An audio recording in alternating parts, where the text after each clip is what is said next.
Welcome back, Gold and Black Live, coming to you live. At least we're taping live here in West Lafayette. Beautiful West Lafayette. Look who I got next to me here, Stuart Schweigert. This guy can still play. Hey, you know what?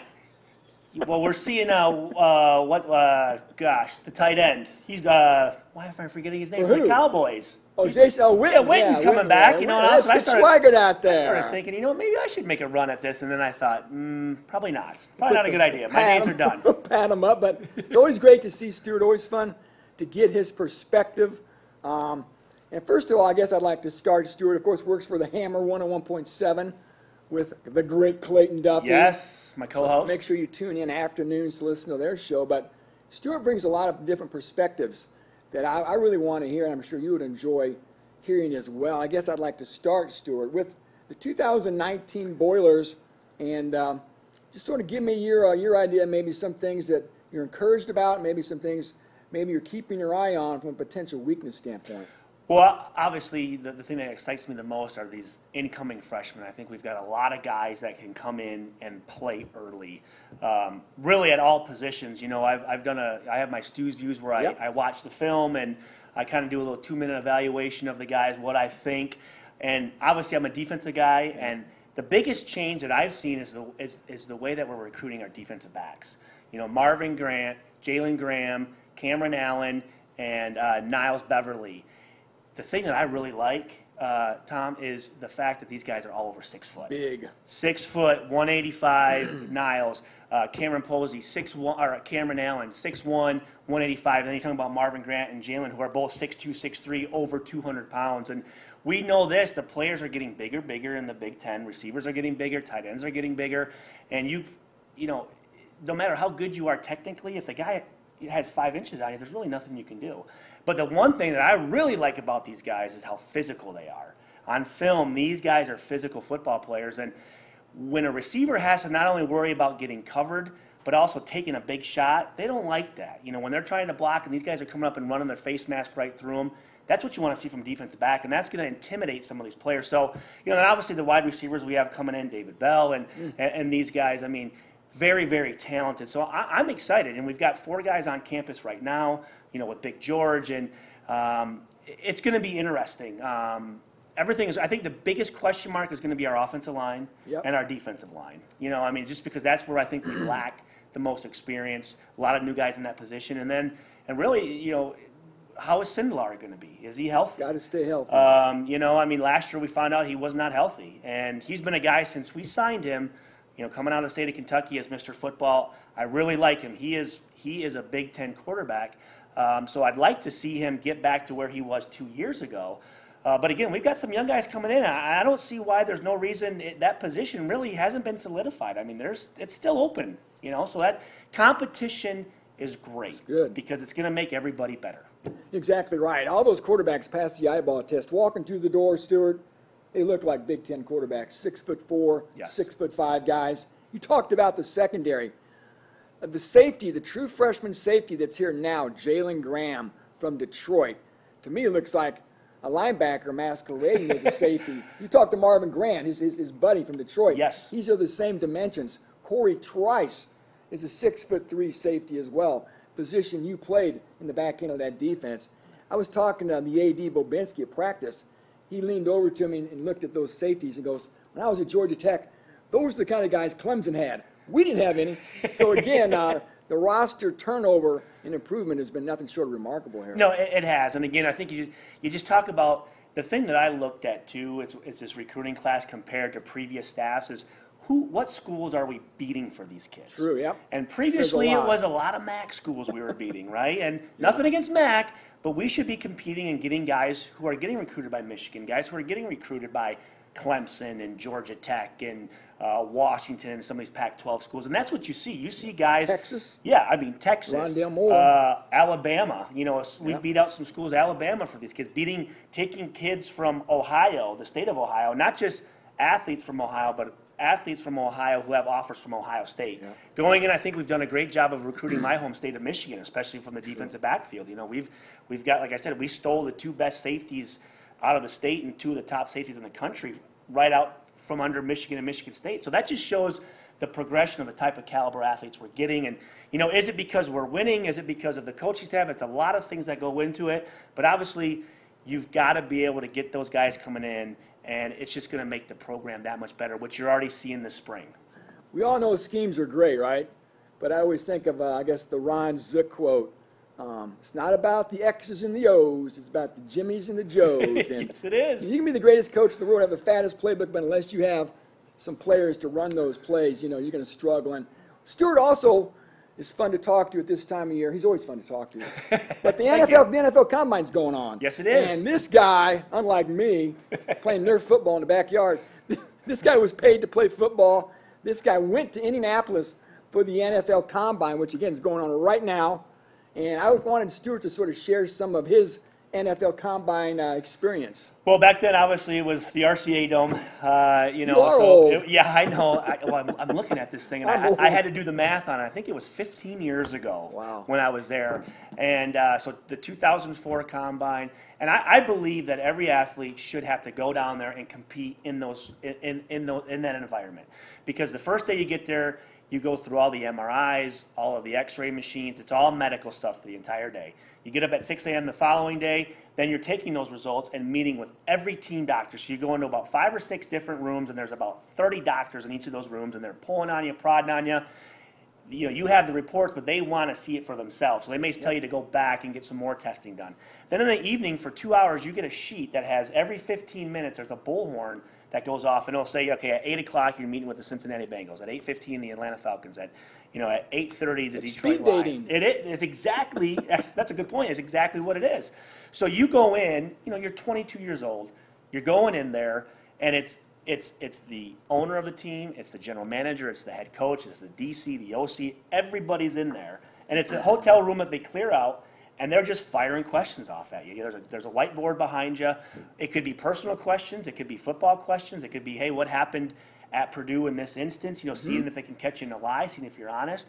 And then you get up the next day, the third day, and that's when you do the Wonderlic test. That's when you do the bench press test. And again, in the evening, again, it's more of those interviews. Then after those interviews, I think it was, what's the conference center they used to have across the street? Well, it was a Union Station. Union Station. The street, yeah. Yep, so then you go into Union Station, and from 9 to 11 o'clock, it's more the coaches that are grabbing you. You're filling out the little questionnaires. Yep. And you don't do the 40 and all the physical stuff until finally the fourth day. So, I mean, you're there. You're up at 6 a.m. You don't go to bed till 11:30 p.m. And then you don't really get a chance to do all the physical stuff until that last day. And I think unless you have a doctor's note, to be able to perform under those environments and that conditions, it's totally different than saying, hey, listen, I'm going to go back, go to Mollenkopf, where I know everything. Coach Lathrop's running the drills, who was our strength coach. Coach Green's going to run the DB drills, who's my DB coach. That's a pretty easy environment. Performing down there, I think, really tells how a guy can perform under pressure. That's a great point. Stuart actually went through his archives and found his blew the dust off. Found his combine numbers. He's going to share some of his numbers. And before Stuart came on camera, I was always curious to hear these crazy stories about some of the zany questions NFL teams will ask players that have no football meaning, but they're trying to get at your personality. They are. So I want to ask your psyche. So Stuart's he's going to share some of his results, and also tell us about some of the peers that the other safeties there that year. And again, any crazy questions you got asked. So these are the results here. 6'2", 218, my 40-yard dash.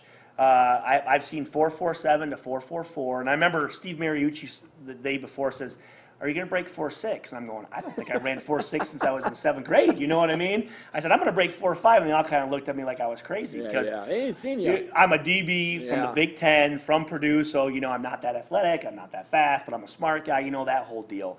So 4.44, my 5.10.5 shuttle was a 3.89, 3-cone shuttle, which is the Pro Agility shuttle, was a 6.68, which I actually think was the fastest for safeties there. And you talk about the safeties, Bob Sanders, Sean Taylor, Madu Williams. Those some big-time players. Yeah, there were some really good draft class. Vertical jump, 38.5 inches. Broad jump, 10'4", 4 inches. Bench press, I did 225 19 times. And then the Wonderlic, I got a 28. I can't remember what like a good score on can't that. either. But I remember some guys they'd get like 3 I think or Travis 4. Dorsey had one of the highest ever. I think he did, and I don't remember Not a shock. exactly. Yeah, I don't remember what's good. I think 28's okay. Yeah, yeah. But you go in these rooms, and the Houston Texans, it was all like psychological profiling tests. I mean, they'd have a puzzle here in these blocks, and then you'd have to try to emulate the puzzle like through a mirror, and they had a thing where they had like a ball going back and forth, and you had to try to stop it in the middle.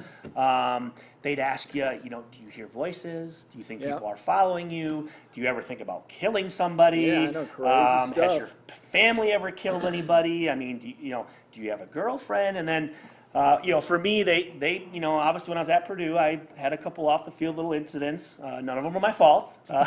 Never are. But His hey, fault. what happened in this situation? And you sit and they do FBI background checks on you. They're going to find out. They're going to anyway. find out. They're going to find out. So again, they're trying to see if you're honest If with you're them. honest, So that says a lot about you. it is. I mean, literally, it's a cattle call.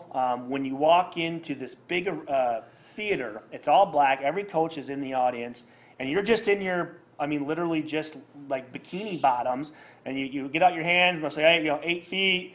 They'll measure your fingers from here to here. They'll give the weight. You'll sit in the pod. They'll give you your body fat. You can't really see what's going on, and then it's just the next guy up. It's just like, you're just, literally like a cattle call. Yeah. You got a number on you, and there people are trying to buy you. Now, unfortunately, no Purdue players were invited this Yeah. year, but I asked Stuart, he's obviously has an eye for this, if he thinks any of the outgoing Boilermakers have a shot to maybe be a late-round pick. I'm going to say this. When you talk about Cole Herdman, Kirk Barron, Shane Evans, David Blau, Jacob Thieneman, DJ Knox, Terry Wright, Isaac Zico, I think these are all guys that have legitimate shots of getting on a roster. Yep. Now, as far as draft picks go, it's going to be tough. Just because, one, I don't know if they have the stats, and two, it's going to really depend on these guys if they can bust out a really good 40, if they test well. I think as far as size goes, I think Cole Herdman, 6'4", 245. He's got that NFL tight end body. Yep. Kirk Barron's obviously played a lot. Shane Evans, offensive tackle, 6'4", 310. He's got the size. But guys like Jacob Thieneman, I think, again, and I had a talk with him, it's all going to be predicated on whether or not he can break a 4.6. I know it sounds crazy, but it's all or nothing when it comes to that stuff. Because, again, he's from the Big Ten. He's from Purdue. He's not that fast, so he's got to go out there and prove to him that he can keep up with those receivers. And then, DJ Knox is another guy. It's the size factor. Terry Wright, again, has got the speed, but 5'11", 180, and he had some issues with that fade ball, we all know. So if he goes out there on a private work day, when you're not invited to the combine doesn't mean you can't get drafted. It just makes it tough, but you're going to have to put together some really, really, really good times. It is. It's tough. I thought maybe the quarterback Blau. I'm sorry. The NFL David is so Blau. quarterback hungry. Yep. And he doesn't. He's like Chase Daniels. The guys Yes. Chase from Missouri, 6-foot quarterback. Very still comparable. playing, Still right? Yeah, playing. Still yeah. cashing big checks. And the guy I liked a lot was Jacob Thieneman. There was a safety at Illinois a few years ago named Clayton Fedulum. I remember him. It was a walk-on. He's a carbon copy of Thieneman. Was drafted in the 7th round. Still playing for the Bengals. So that's a guy I think. Well, you remember Jim Leonard for Wisconsin? Jim Leonard was my a era. walk-on All-American. Walk-on, became a safety. I think he's like 4th in the Big Ten all-time for interceptions. Was a free agent. Played like 10 years in the NFL. So it can happen. But it is. I have the most respect for these guys who can walk on and become free agents and make it, because not only are our chances slim to none to make the NFL, but to make the NFL under those conditions and then play. It's.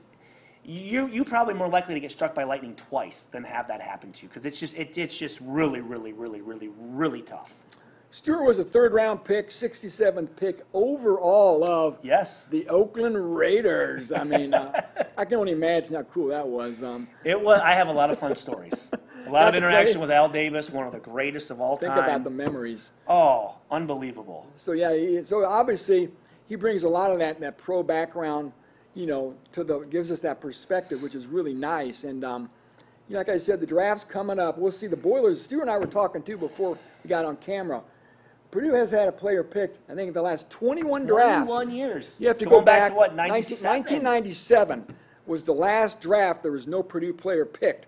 1995, Ryan Grigson, who became the GM of the Colts, was picked by the Bengals. And nobody was picked in 97. Then in 96, a guy named Mike Allstott got picked. And then 97, nobody. Then 98, started back up again with Edwin Watson and Mark Fisher, Brian Alford. So again, Yes. maybe produce streak of 21 years in a row with an NFL draft. And like I said, I think probably the guys with the best shot, just because of their size and what they've done, is probably going to be Cole Herdman and probably Jacob Thieneman. And David Blauett, again, it's just going to be his size. Yep. That's going to scare people away.